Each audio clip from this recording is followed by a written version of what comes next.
IFRS 2, share-based payments, looks at transactions that are linked to equity in some way. Now, these can actually involve cash transactions, such as a bonus that's paid based on the share price of an entity. Now, those are quite simple to account for, very similar to a provision where you look at what is the most likely amount that will be paid, are the conditions met, how many employees are going to get it, and then you just record the expense over the period it will be earned. So if the employee has to work for 3 years and the share price needs to hit a target, you would spread that expense over 3 years and record a liability.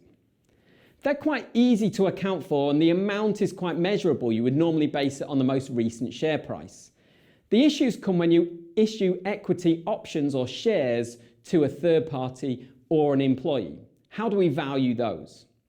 Well, with a third party, it's quite straightforward.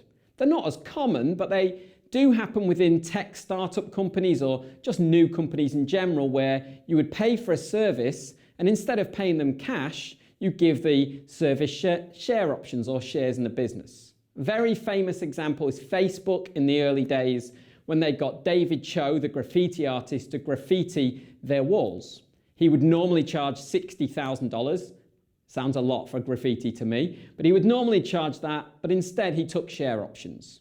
Now, Facebook's expense was just $60,000. They record that in their P&L.